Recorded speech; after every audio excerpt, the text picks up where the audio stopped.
England's rugby team has faced a challenging year, struggling to find stability and identity after their 2023 Rugby World Cup semi-final run. With just over 2 months until the Six Nations opener against Ireland, head coach Steve Borthwick faces significant challenges to repair the team's shortcomings.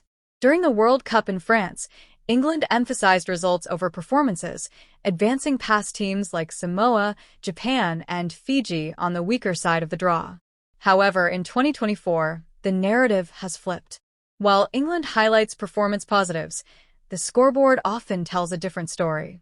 Their autumn victory over Japan snapped a 5-game losing streak, but with Six Nations clashes against Ireland and France looming, improvement is crucial to avoid sliding back into poor form.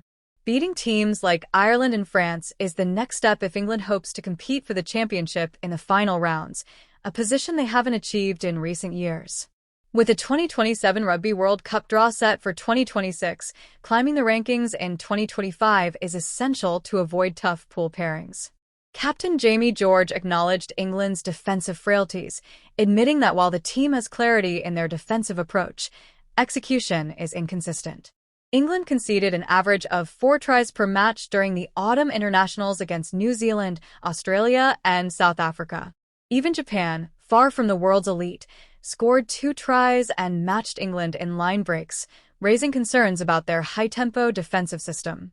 Defensive coach Joe Labd, brought in hastily after Felix Jones's departure, has faced scrutiny for juggling his England duties with his head coach role at French second-tier side Oyonnax. Critics, including former players Chris Ashton and Paul Grayson, argue that England's coaching turnover has disrupted consistency, affecting performance. In attack, Marcus Smith has been a standout creative force, ranking among the top players globally for try involvement and defender beat rates. However, England's overall attack remains disjointed. While some suggest Smith could thrive in a different position, such as fullback, others, like his club teammate Danny Care, believe the backline needs time to develop its potential.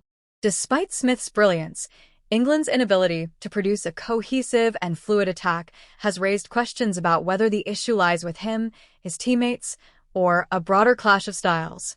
As the Six Nations approaches, England must address these concerns to re-establish themselves as genuine contenders.